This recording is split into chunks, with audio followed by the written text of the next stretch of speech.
RogueCon 23. That's right. It is here. It's not back. It's here. It's the first one. Join the ultimate celebration of digital content with its creators, passionate fans, and industry experts. It is all happening in downtown Waco across multiple venues, January 20th through the 22nd of 2023. Now, if you want to go, you got to get tickets, and tickets are on sale at RogueCon23.com. That's RogueCon, RogueCon 23.com.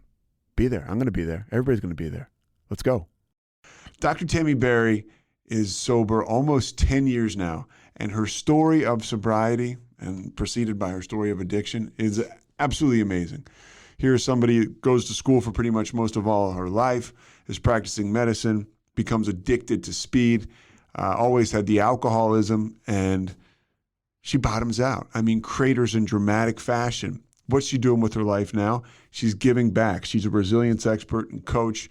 She's very involved in the field of recovery. I met Tami by going to outside of Philadelphia. She was always at this meeting I went to, and she was really cool, and she was going through some serious legal stuff at the time, and she was going to meetings every day and sharing about it. And she said when she had to go to court, over 50% of the courtroom, members of the 12-step community. Tami Berry is awesome. She's a friend of mine. She's cool, and she's got some tools you can use if you're struggling with stress and anxiety, right? Some of us feed off of that. I know myself included sometimes. So let's get right to Tami. But before Tami, somebody who never has any stress. This guy is California cool, and he's my big bro, Kevin Souza.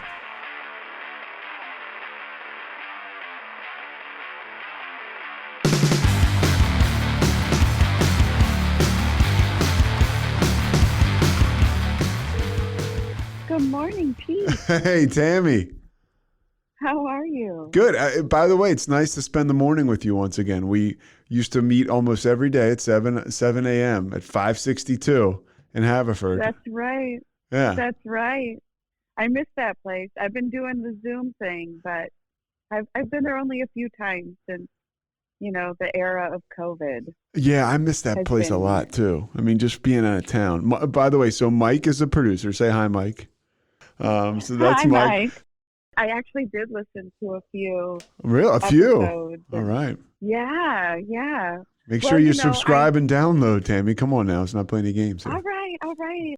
I've always been a fan of you, man. It's been a it was a pleasure getting to know you through the 562 group, and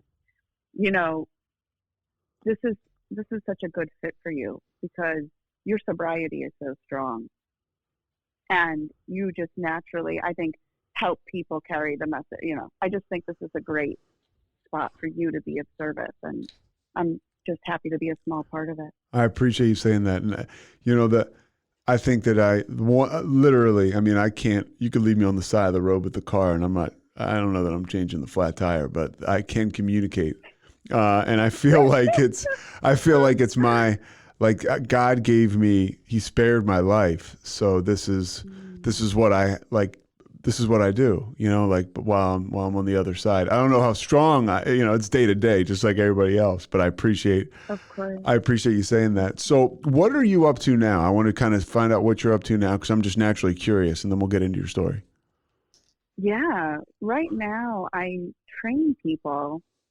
help people actually train their nervous system so that they can really master stress in their lives and transform it into fuel for living their best. And really, it was a byproduct of my recovery, to be honest, because I didn't realize, yes, I was addicted to alcohol, and yes, I was addicted to Adderall and a whole host of other things that release dopamine, like shopping and gambling. I'm a multifaceted addict, so to speak. And I didn't realize that until I got into really solid recovery, I didn't realize that really actually one of my strongest addictions was my addiction to stress. Yeah. And as I started doing some of that deeper work, I realized, wow, this is so pervasive in my life. And then I started to realize how pervasive this is really like in America and the Western world. And it became one of these things where it was like, wow, okay, so I started studying it and researching it and understanding it and understanding what it does to the brain, what it does to the nervous system, how it affects the body and our behaviors and our choices. And I realized, wow, we are all prisoners of this. And really, it was a selfish endeavor. I'm going to be honest. Yeah. Because I wanted to live, I am fiercely committed to the journey to the liberation from the bondage of self. And I only knew that was a thing from coming to AA. Yeah. Like I didn't even know that I was a prisoner. We'll get into this thing, what you're doing now, as we'll weave it throughout your story. But I do want to ask you, I mean, and I'm not asking for you to, give it all away, but what's the number one thing somebody can do to convert that anxiety and that stress and use it as a force for good in their life? So really, there's sort of three phases, but the first phase is rebalancing your nervous system. And that can come from a myriad of ways. I mean, Alcoholics Anonymous teaches us prayer and meditation, right?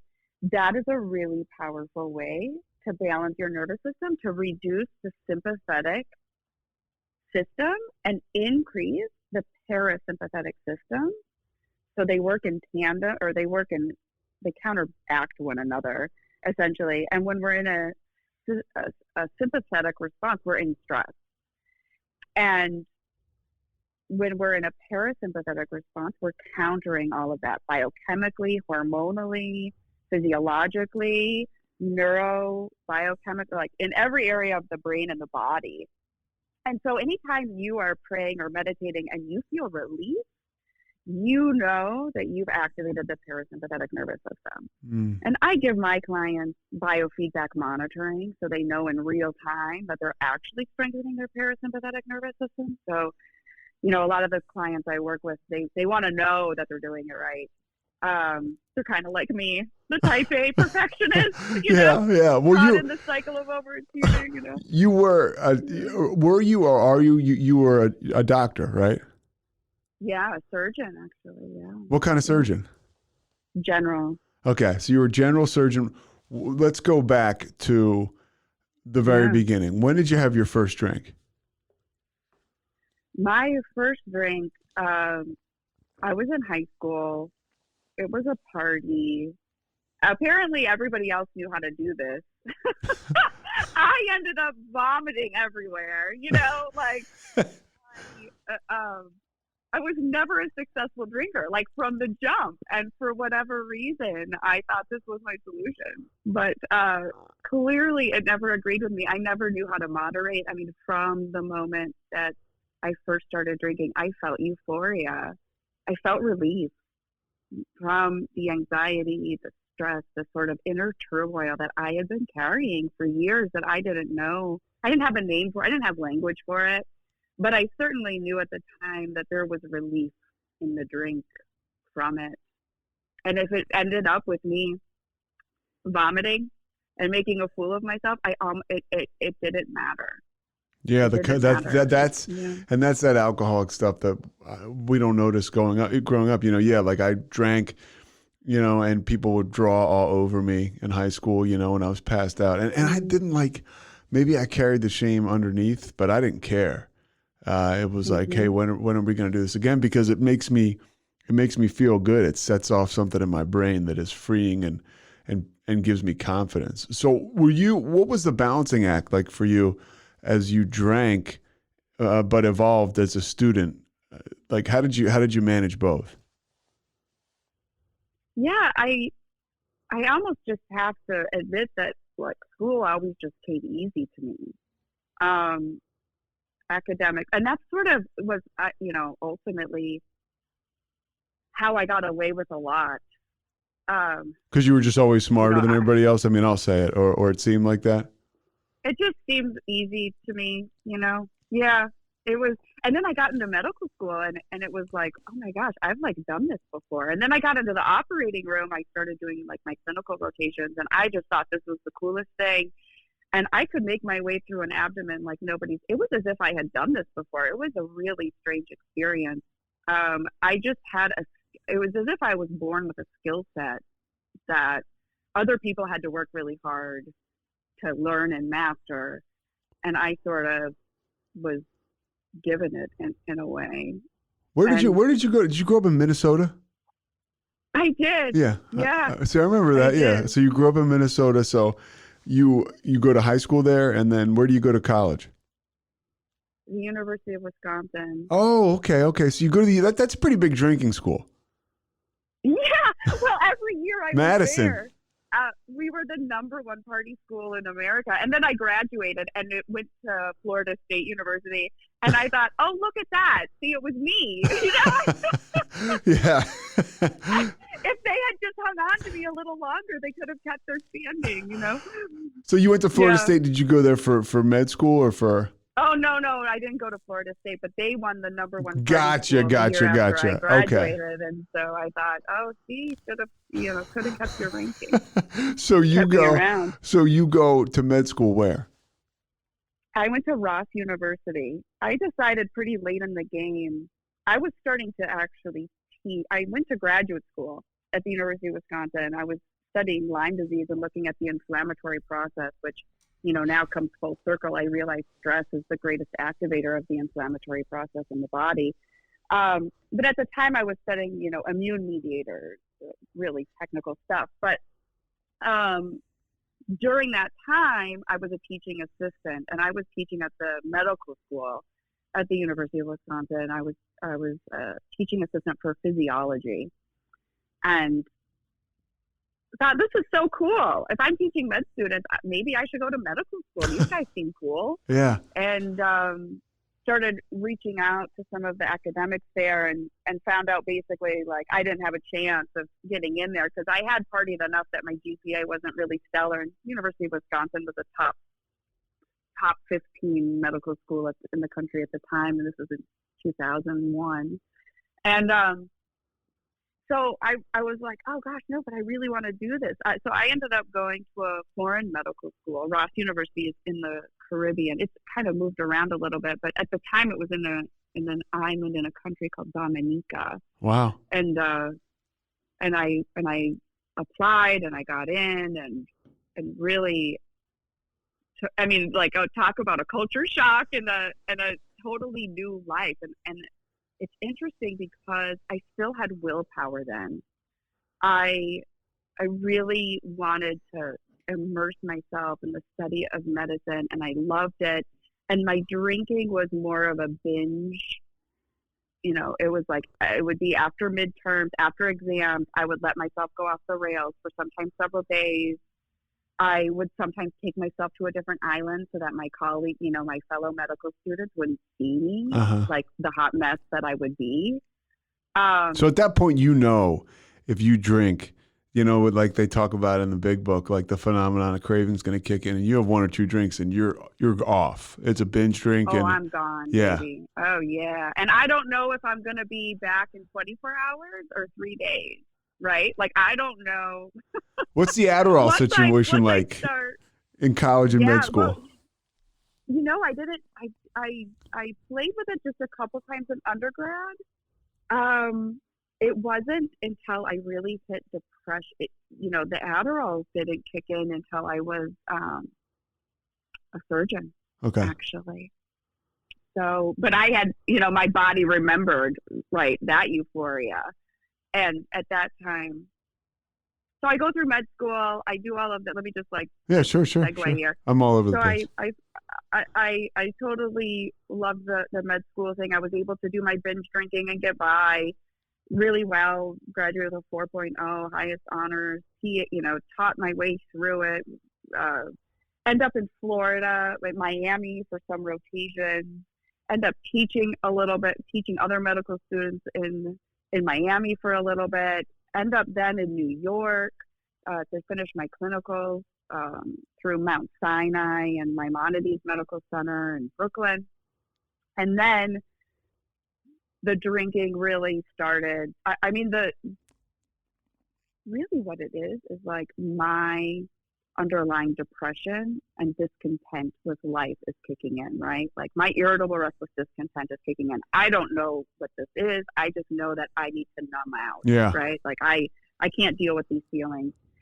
So I start drinking a lot more. I realize I'm in a culture that actually does a pretty good amount of drinking. Yeah. You know, like apparently doctors, there's a few of them. I think you're like the third like doctor we've had on here. Yeah. And it's and there's many more out there. There's so many more, Pete. Oh my gosh. I just posted on LinkedIn yesterday about my alcoholism and my drug addiction and my my burnout as a surgeon. And you wouldn't believe the response I've been getting from people privately, physicians, surgeons, healthcare executives. You know, I'm learning that this is the dark secret. What do you think it is? Right now, I think that people feel trapped in a system that's very oppressive and demands a lot of them without supporting them as human beings. And I think whenever we're in a position where we feel helpless or hopeless, I mean, that's how I came into AA, man. Yeah. Helpless and hopeless. And I was restored to sanity, right? But when you feel helpless and hopeless and you don't see a way out, you almost have to numb out. You don't know that you're choosing self-destruction. You think you're choosing self-preservation in a system that will not adapt to your needs. But really what you're doing is you're signing off on a path of self-destruction that luckily some of us can come back from.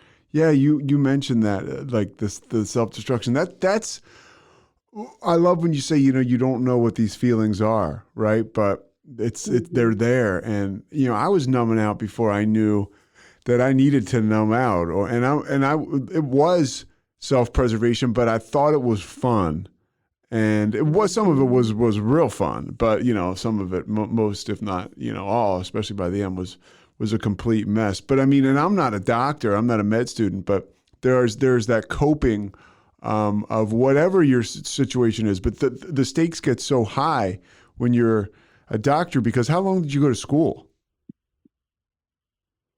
I mean, my whole life. Yeah.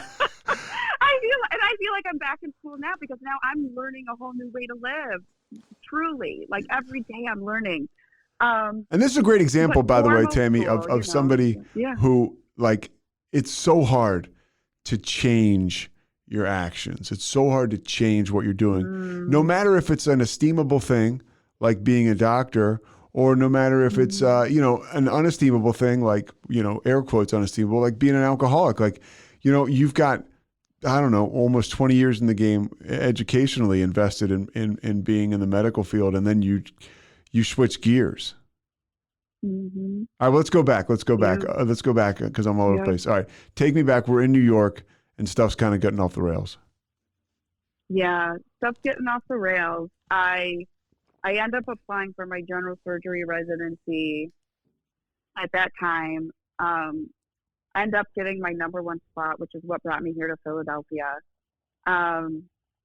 And that's when I started to really realize, I was able to put the drink down for like the first 2 years of my general surgery training because I was working 100 hours a week. Where were you? There was no time for it. It was like, I really do want to commit to this. I'm really doing this. And then I kept telling myself with every passing year that it was going to get better. It was going to get easier. It was going to get better. And this was sort of the fruit that gets dangled in front of, I think, physicians is like, hang in there. You're going to grind it out, but it'll get better. But I don't think that that's the reality anymore. I just think healthcare has become big business and it doesn't get better. And finally, I was in my third year of residency and I was starting to feel helpless and hopeless. And that's when I started picking up the drink. That's when I started realizing that I was really tired the next day. And so polypharmacy kicked in, Adderall is a wonderful stimulant, and certainly the drug company, the Adderall got its name because they were trying to market it that ADD is for all, like everybody has ADD, Adderall for everyone. I didn't And know that. That's interesting. yeah, right. So where were you working in Philly? So at this point, I'm at Mainline Health Okay. at this point. So I'm working at Lincoln Medical Center. Sure. And that's where they have their residency. It's a great, community academic setting. Partners with the University of Pennsylvania, Jefferson Health System. So there's like some good training opportunity. You end up doing some really cool things, seeing some really cool things. And are you like, by the way, so you're a surgeon. Are you ever like, I can't believe, you're a resident, but like, are you like, I can't believe what I'm doing with my life? Is there any appreciation or gratitude for what you've accomplished in life? Such a good question, Pete, because I think at the time, none of it was good enough. Like I learned later on that my pursuit of doing these things, like, okay, going to medical school, okay, that's the next, like, I was always looking for what's the next hardest thing I could do. It's not really popular for women to, when I entered surgery, it wasn't really, there weren't very many females doing that. It was like the guys club. And, I was going to be different. I was going to be the woman that could hang with the boys. And that drive of always trying to do the next hardest thing, I think really came from a deep-seated sense of not being good enough and trying to justify or validate one's own existence. And when you try to do that outside of yourself, you always lose. Like you can't win that game, Yeah, it's got to come internally. You mentioned being a woman in totally. in a guy's club. How often when people saw you in scrubs did they think you were a nurse as opposed to a doctor? Very frequently. And I never minded. I actually never minded it. I was like, hey, not my business, totally cool with me. I respect the nurses I worked with. Those nurses, the nurses I worked with, they were smart, they were intelligent, they worked hard, they had big hearts. I had no problem being mistaken for one of them. Yeah. Really, truly. Yeah. So what happens with like the Adderall? Like how does that start to, is that something where you use that during the day and then the alcohol at night and then it both just comes together? Yeah. Yeah. And, really the story gets pretty dark fast. I was getting it from my primary care physician at the time. And before I knew it, that had kicked into something else within 8 months of using it. And she was going to take me off of it because at this point, when I go in for my follow-up with her, my heart rate is up, my blood pressure is up, these are side effects of amphetamines that show like you're taking too much. Yeah. So were you taking other amphetamines too? No, just what was prescribed. But I had gotten her to like knock it up a lot, and I was taking a pretty high dose. Yeah. Just from her, and then I started, because I knew she wasn't going to keep giving it to me. I started self-prescribing. Oh, so that you would write your own like prescriptions? Yeah. Not good behavior. Yeah, not a good choice. But addict behavior. I mean, you basically just addict behavior. You've got a better, toolbox as far as that stuff is concerned than the average addict. And I think a lot of times people are like, oh, they just have a hard time conceiving the fact that doctors would break the law or the police officers would break the law. It's kind of how we're raised. And for the most part, right, doctors and police officers are great, but some of them struggle with mental health and addiction just like the rest of the world. Right. And they need resources. They deserve resources, And so you didn't have any resources. Why I like to share my story now. Yeah. I don't have any resources. At this point, I have like no tools for living life, essentially. Yeah. All I know is that I'm in pain, and we are biologically wired. Human beings are biologically wired to avoid pain at all costs. This is the human condition. man. Like, I'm no different than anybody else. I just had access to things that other people didn't have access to. That's the way I see it, you know? And as unethical as it was, and I had I had prided myself on being a really amazing physician and a highly skilled surgeon and somebody who was at the top of their game all the time. So when this fall from grace came, because there was a major fall from grace here, it was devastating to me. You know, so I'm writing myself prescriptions. I'm paying cash for these now because the insurance won't even pay for these with how frequently they're coming out, right? And it gets to the point where my whole personality changes. Yeah. Pete, I've turned into, like, I am hard on my team. I am riding people really hard. At this point, I'm practicing. I have a team around me that I'm working with, you know, pretty frequently, and nobody can stand working with me. The people think you're a monster. Yeah, like, I had gone from this really amazing person to work with, like, people loving it when I was on call because things would get taken care of, and to being like, avoid her at all costs, you know? Yeah. And that wasn't me, right? You know, like, I mean, it was clearly that lived inside of me. But I turned into somebody I really, you know, it amazes me that person even exists in me, to be totally honest with you. Well, it's a sick. It's a sick person. It's an illness, and a sick person. You know, I was very, very sick. Now, you know, people say, "Hey, well, you got sober and everything. You know, everything's okay now with everybody. You make amends." It's like, no, dude. Like, I got to go turn myself in down in North Carolina because I didn't take care of a DUI. Like, the consequences stick with us. But yeah, they do. Oh, man, do they ever? Yeah, as your story dictates. Yeah, so tell me. This part's gonna blow your mind. So, so it ends up, like, getting brought to the, you know, like, the head of the hospital, right? They're like, I have multiple interventions for my unruly behavior, and, like you're saying, behavior change is hard. Well, it's impossible when you're under the influence. And even when you get sober, you need a balanced nervous system to make any changes. Like, that's absolutely a requirement. And so at this point, I get sort of caught. They have me pee in a cup finally after multiple attempts to get me to behave myself. And I'm just not playing along. I'm not being a good doctor. I'm, quote unquote, the disruptive physician. And I failed the drug test. And then it comes out, like, I've been self-prescribing. I have a problem. How did you get caught? Immediately. I'm fired. Well, they had me. They drug tested me. I mean, but how'd you get caught with the self-prescribing? Oh, I told, you know, the jig was, I had been trying to quit, Pete. At this point, I had been trying to quit on my own for months. I could not kick this thing. Like, I would wake up in the morning and pledge to myself that I was done with this.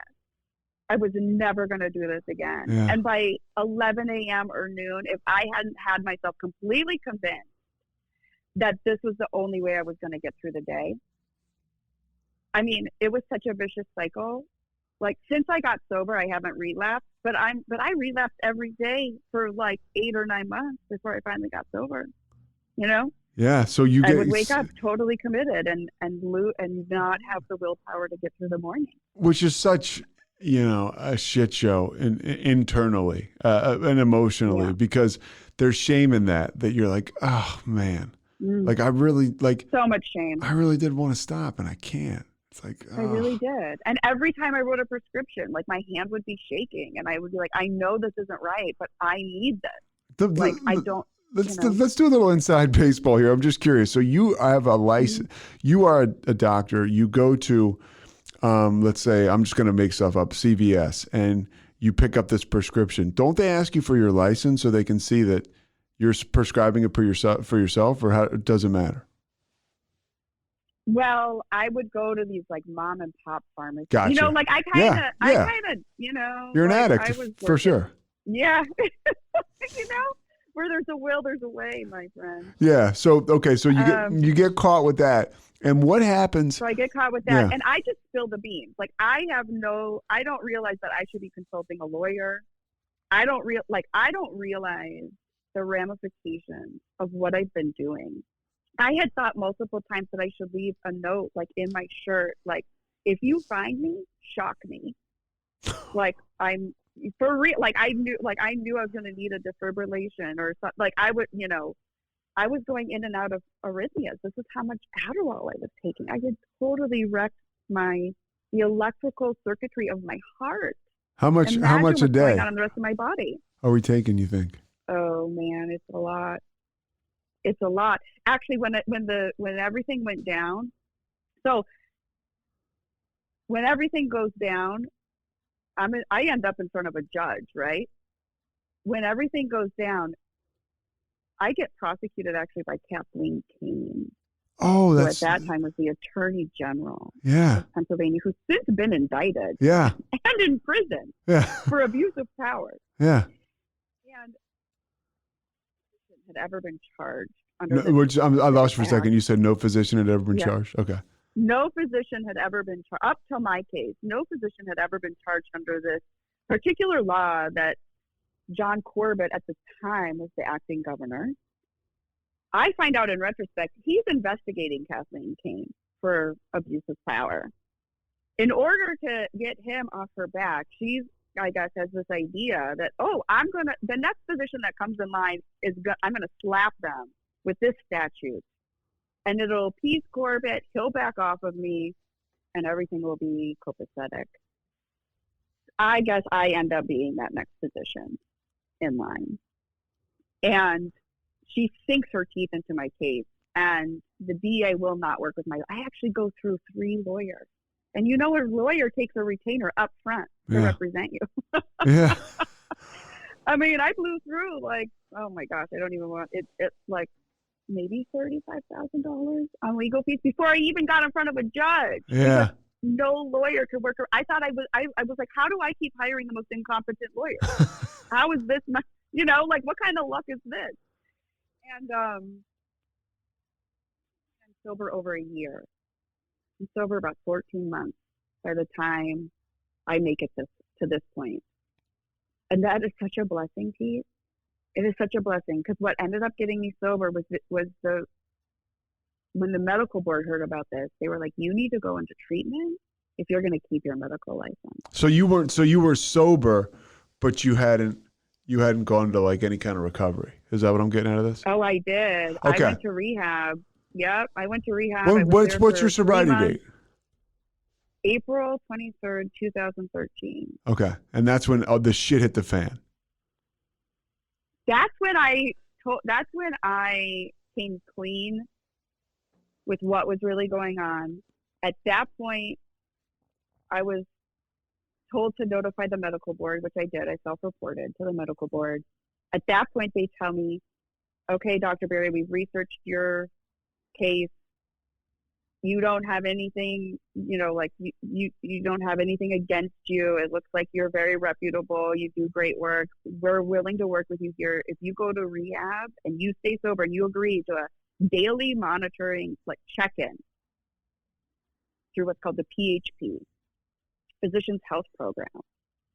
That's a racket unto itself. It really is. You pay them $800 a month to monitor you. You have to do everything that they say. I feel for anybody that's in that system. It is tough. And so I play the game, man, because this is all I know, right? I'm a surgeon. What skill set do I have that's translatable to anything outside of what I've trained my whole life to do? So I go into rehab, and they are telling me I have to stop drinking. And I'm like, oh, no, I'm here for the pills. I'm here for the Adderall problem. Yeah. I know nothing about alcoholism. I know nothing about cross addiction. I know nothing. And I'm a doctor, right? That's kind of crazy. And they were going to take my solution away, right? And it was the best thing that ever happened to me, man. And I don't think I would have done it if I hadn't done it under the guise of keeping my medical license. Because I didn't love myself enough to choose sobriety. I didn't know the gifts of sobriety. I didn't know what life was going to be like on the other side. I just knew that the only thing at that time that was my solution was the alcohol. And it was all that I had left. What were some of the changes you underwent when you were in treatment? Where'd you go to treatment? I went to a physician's recovery thing out in Chicago. Okay. RogueCon 23. That's right. It is here. It's not back. It's here. It's the first one. Join the ultimate celebration of digital content with its creators, passionate fans, and industry experts. It is all happening in downtown Waco across multiple venues, January 20th through the 22nd of 2023. Now, if you want to go, you got to get tickets, and tickets are on sale at roguecon23.com. That's RogueCon, ROGUECON 23.com. Be there. I'm going to be there. Everybody's going to be there. Let's go.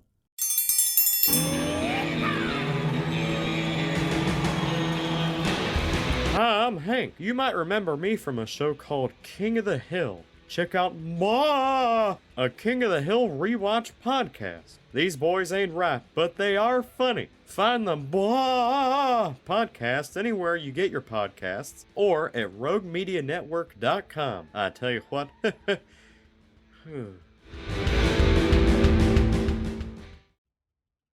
Yeah. And what starts to change when you're there? Well, I stopped having, then I have to work through the cravings and the feelings. I cried, man. I didn't know that I had been suppressing and repressing feelings basically my whole life. I cried every day. Yeah. I cried. Oh, I cried. And it's good. It's the best. You're crying. I mean, I was big time into Adderall. So like you actually rest and sleep when you can, when you're not out of your mind, and like it's like the deepest sleep you've ever had in your life. Yeah. And it's amazing the emotions that come out of us when we're not pouring alcohol and drugs on it. And it's hard to get through that initial period, which is for me why I needed to go somewhere. I couldn't stop on my own. And being inside an institution, you can dress it up any way you want, but being inside an institution was paramount for me as far as, getting sober, because I just needed to be away from everything and not have any options. And I actually spent my birthday in there in rehab. And so were you married at the time? And that was a gift because I hadn't been sober. I don't remember a sober birthday. Like I must have been I mean, seriously, I must have been probably like 18 the last time I had a sober birthday. Were you married then? Married yet? No. And I warned him. I was like, you're going to want to leave me now. Like, this is a sinking ship, man. Like everything that we've been living, the whole life that we've been living up until this point. And it's amazing how much I hid from him, like he didn't really understand what had been going on. And I tried to give him an out, like you can walk away now. And that guy, would you believe it? He stuck around. Look at you now. So what starts to change? Yeah. What starts to change when you're in Chicago what starts to work for you as far as sobriety and 12 steps are concerned?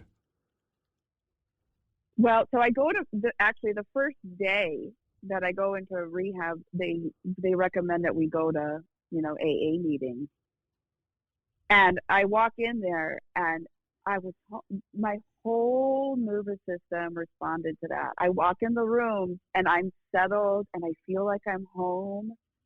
And I don't even know this place, but I know these are my people. I haven't said a word to anybody yet. And I just know that I'm where I'm supposed to be. I've never had a feeling like that before. And this kind of stocky butch woman stomps up to me and grabs me by the shoulders. And I'm thinking, oh my God, she's going to throw me out of here. Like she's going to tell me I don't belong here or something, or I'm not welcome here. And she gives me a little jostle and she gets me to look deep in her eyes. And she's like, her eyes are like penetrating mine. And she just looks at me and she says, we will love you until you learn to love yourself. And she walks away and I'm weeping. I cried that whole meeting because I realized there was truth to that. There was truth to it. I actually went back to Chicago after I leave there. I come back to Philly. I go back there a year later for like a sober conference, these recovery conferences that they have. And I see her there, and I'm so excited to see her because it was such a pivotal moment of my recovery. And she doesn't even recognize me. She has no idea who I am, you know? Yeah, And that's I'm just happened like, to me before. you know, this is what it is. We have no idea whose lives we touch in the fellowship. You know, we have no idea who, you know, it's just What, it's taking incredible. like 2 seconds out of your day after a meeting instead of running out of there, which is what I'll do, or sticking around on a Zoom and just chatting with somebody that's new or somebody that's going through something. I know that there are many occasions like that kept me going. And that's a great, I love you telling that story because it's a great little nugget for people and a reminder for people in recovery to go out of your way, to be of service, right? Our primary purpose is to stay sober and help other alcoholics achieve sobriety. I choose to forget that every day until I decide to remember it and get my ass busy. So how does it, like, and I've talked to other people about this that are in your profession, but you got a lot of ego being a doctor. And like you have been found out, you're busted. How do you pick up the pieces emotionally and get back into the mix professionally and life-wise? Forget, we can start with life first because everybody knows, I'm sure, in your circle, you're the doctor that fell flat on her face. Right? I mean, that's, yeah. Right. Man, you nailed right. The greatest gift that ever came from all of, I mean, truly, one of the greatest gifts that has come from all of this is when you're stripped of everything you think you are, you finally discover who you really are. Because I was so connected to these identities of success, prestige, financial security, everything I thought that I wanted, that I got, wasn't actually what I wanted. And when I was stripped of all of those false identities, I was left with who I really am, which truly is a direct extension of divine source. Right? I came to realize that the God I am searching for, I get to be an embodiment of that essence. Yeah, like the sunlight of the spirit. Happy, joyous, and free is an inherent to the human condition, and that is who I get to be.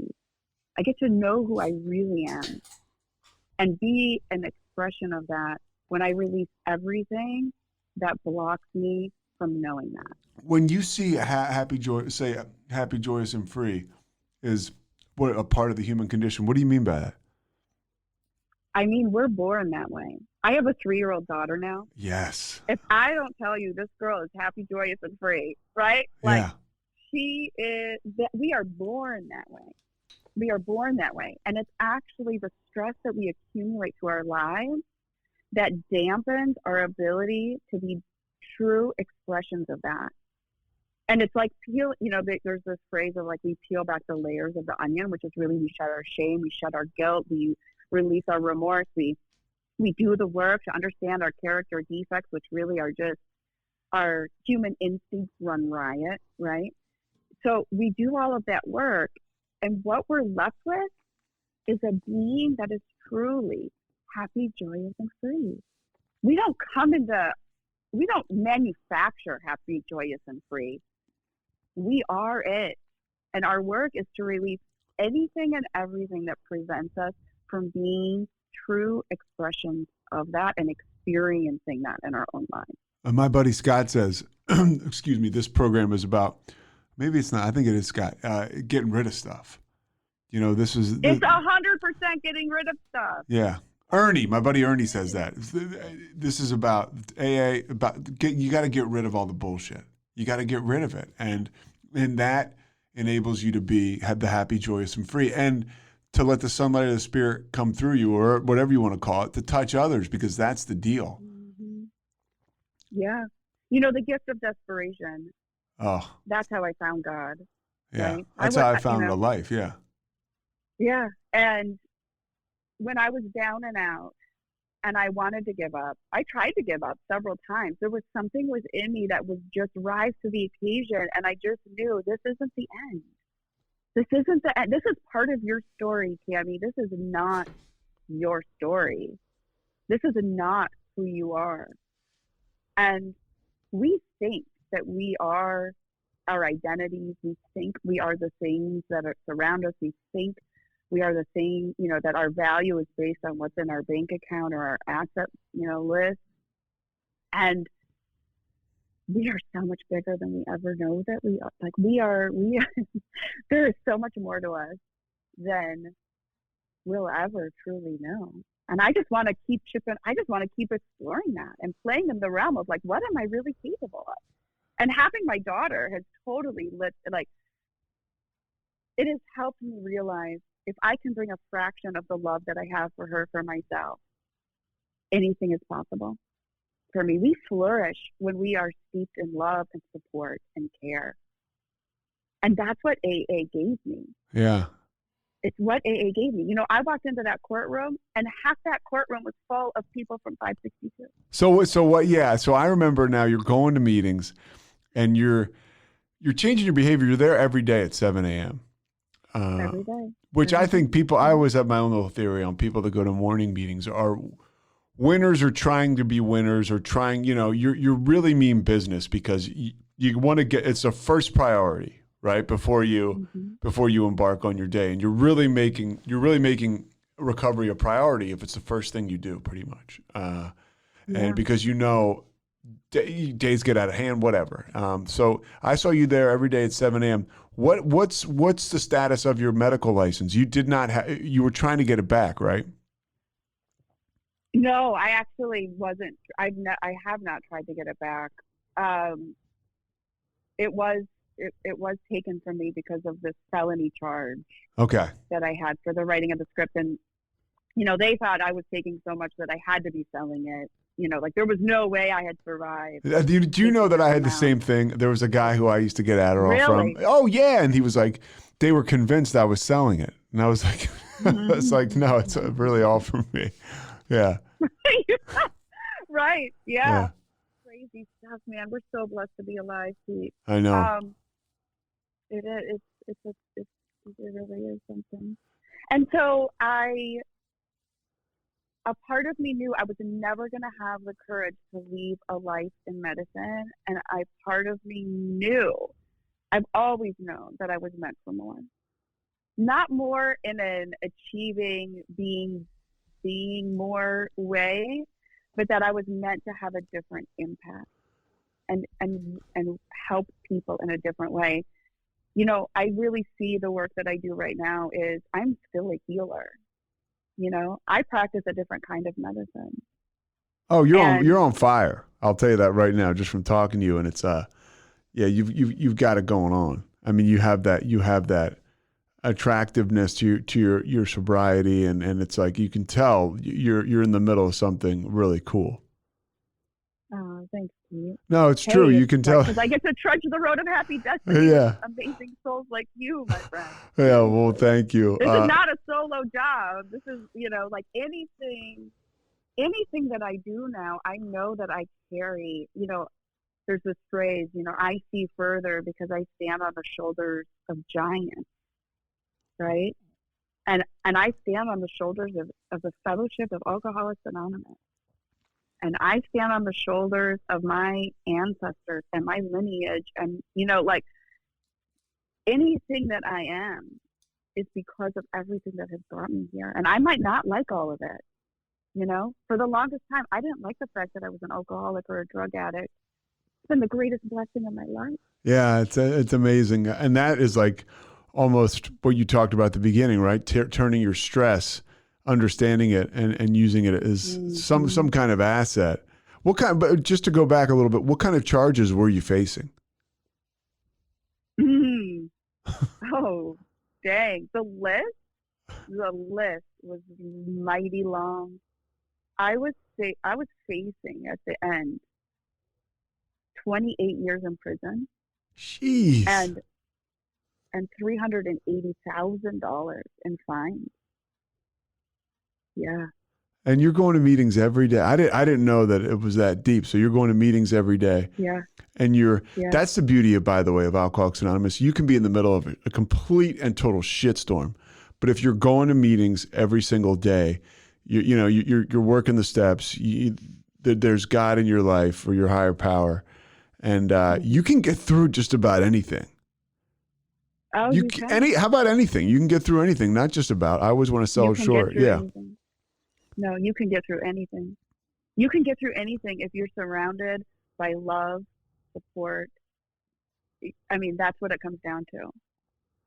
Did you ever have any mishaps in the hospital, like when you were working, like performing surgery or anything? Like, never. Yes, but it's 28 years we're looking at. So what the hell happens? Yeah. So, I mean, I've got physicians there, testifying on my behalf. I've got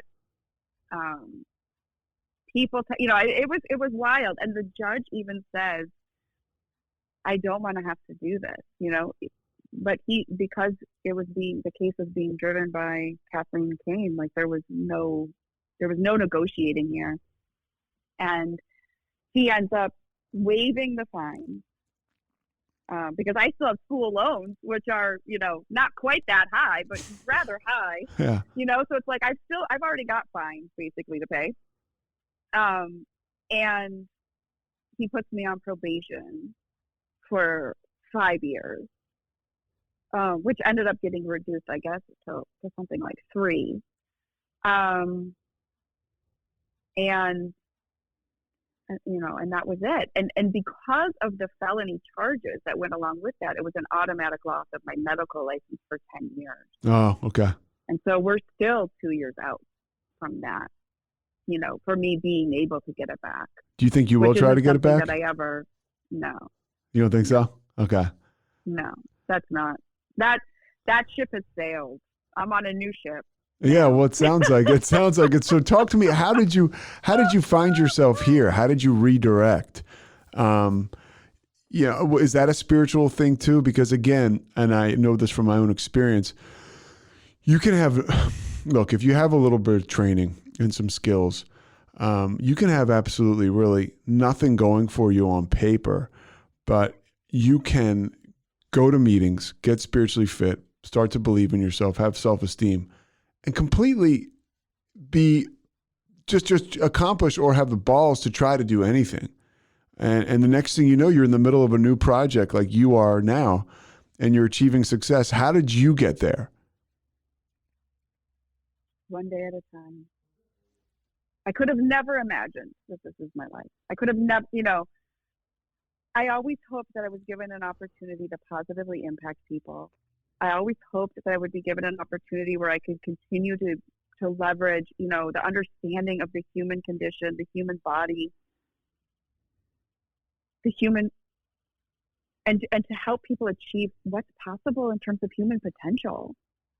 Because I'm interested in those things, I'm interested in radical success that's on my terms. Because when I'm trying to live somebody else's version of success, I'm never actually successful. So I had to do the deeper inner work, which is like, what does success even mean to me? What is a successful life? What did you come up with? I had to get really clear on that. And it was really like having friendships and family that I care about, that I'm connected to.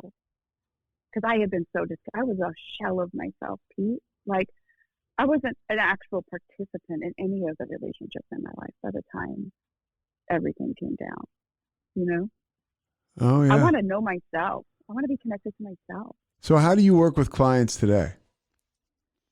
So today I work with clients who, I have an 8-week training program. Right now, my signature course is Stress Mastery Academy. And people come in who are interested, like you were talking about before, like how hard it is to change our behaviors, how hard it is to show up as a different person.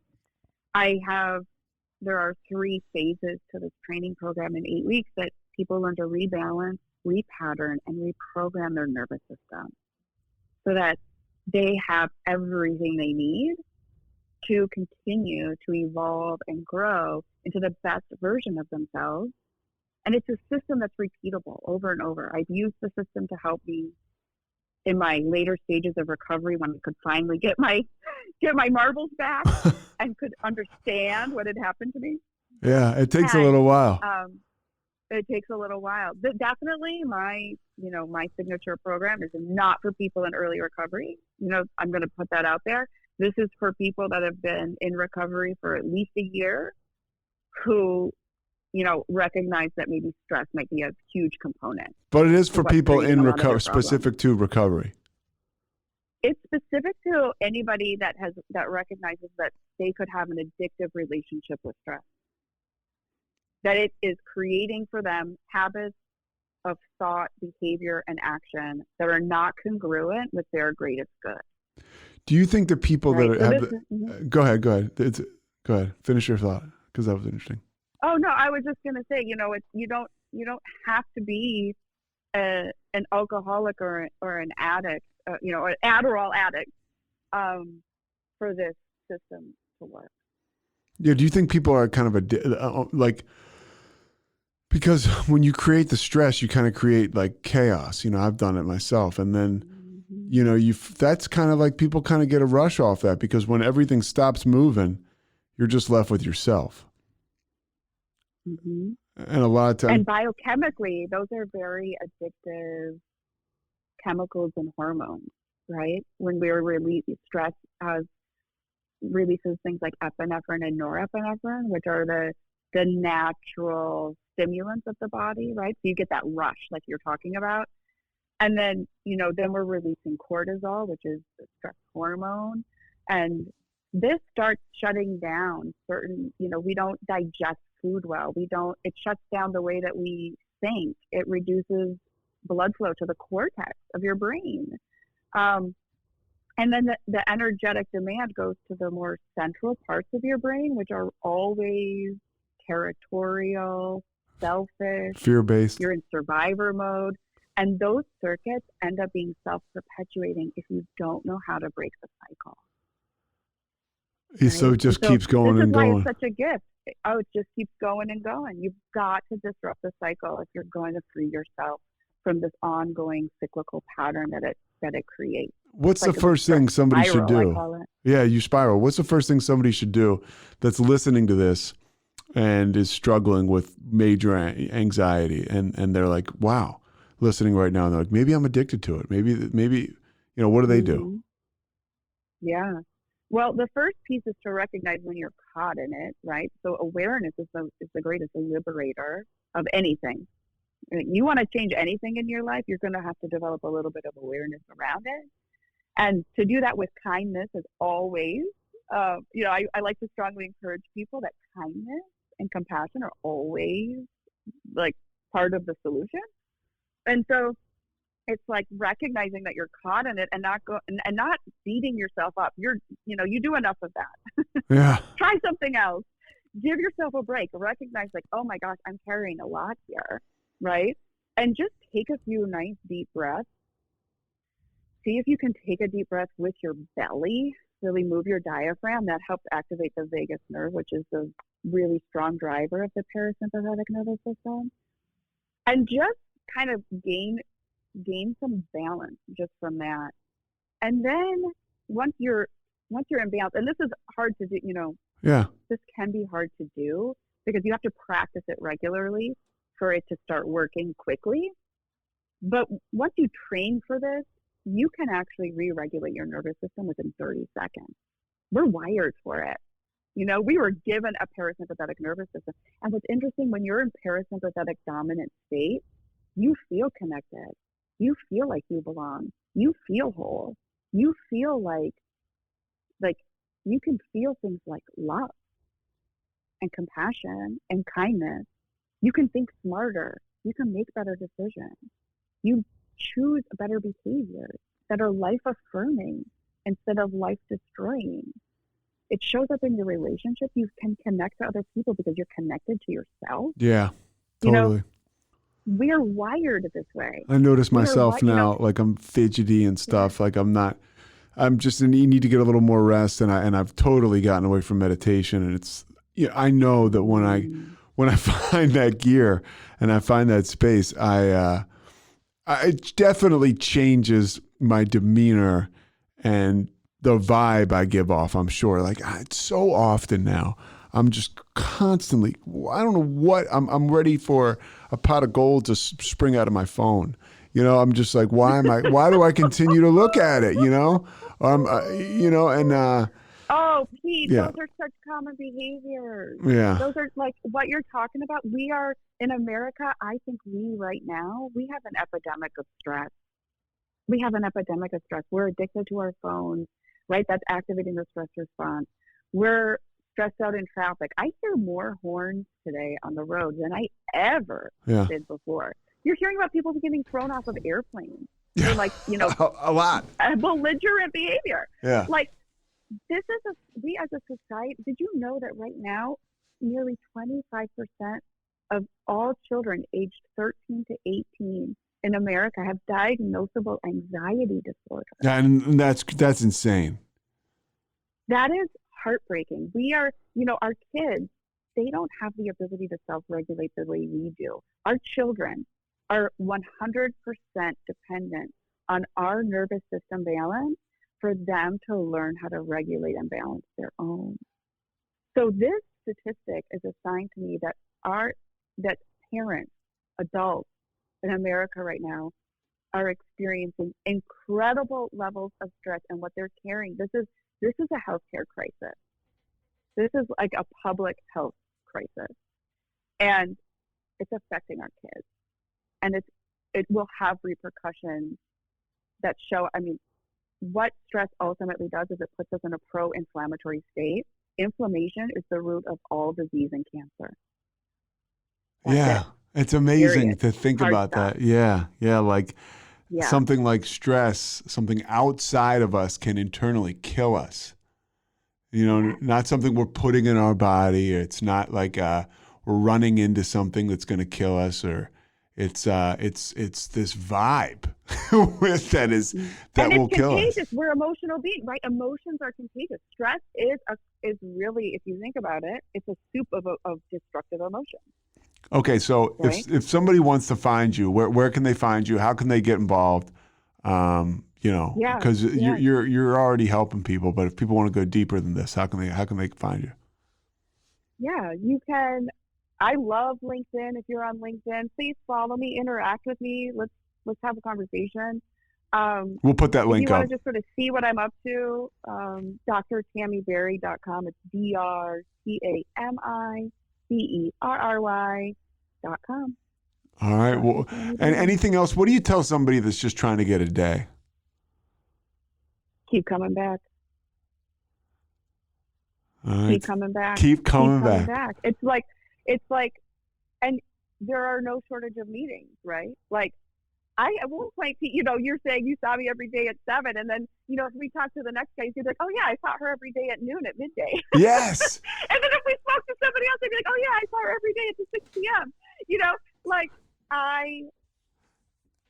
you know, if you're trying to get a day, immerse yourself in recovery. I'm happy you said that. You know. I'm happy you said that because it's one of those deals where it's almost like, you know, I drank, I smoked weed, then I took speed, then I did coke, you know, and then hallucinogens and everything else under the sun.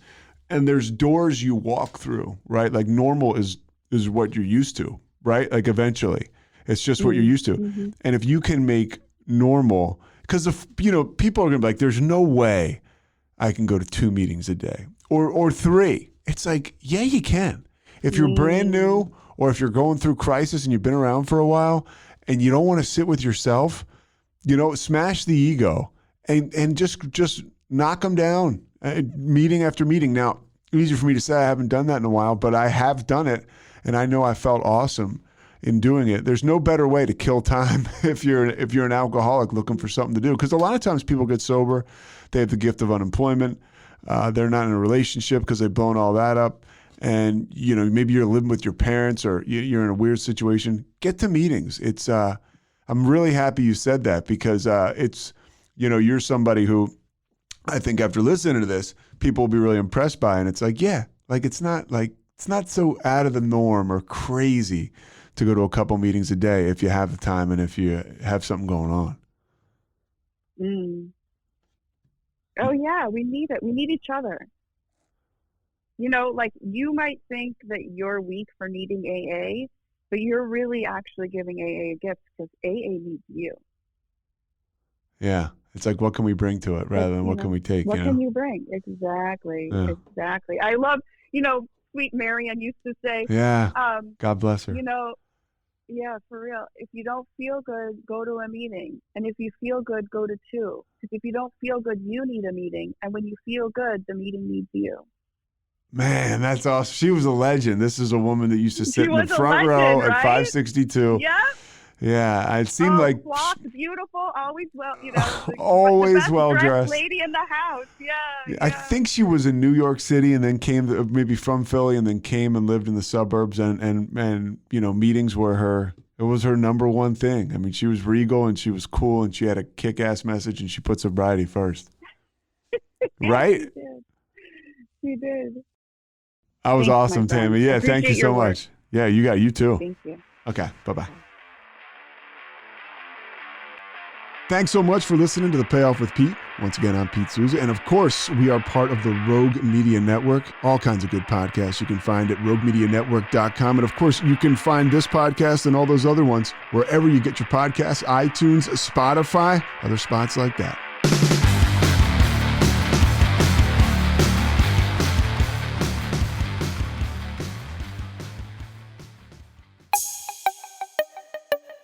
This has been a Rogue Media podcast.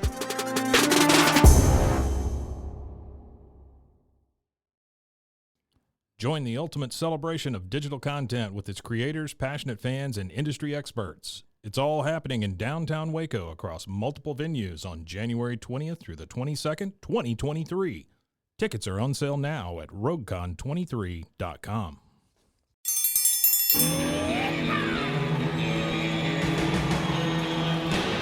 Hi, I'm Hank. You might remember me from a show called King of the Hill. Check out a King of the Hill rewatch podcast. These boys ain't rap, but they are funny. Find the podcast anywhere you get your podcasts or at roguemedianetwork.com. I tell you what.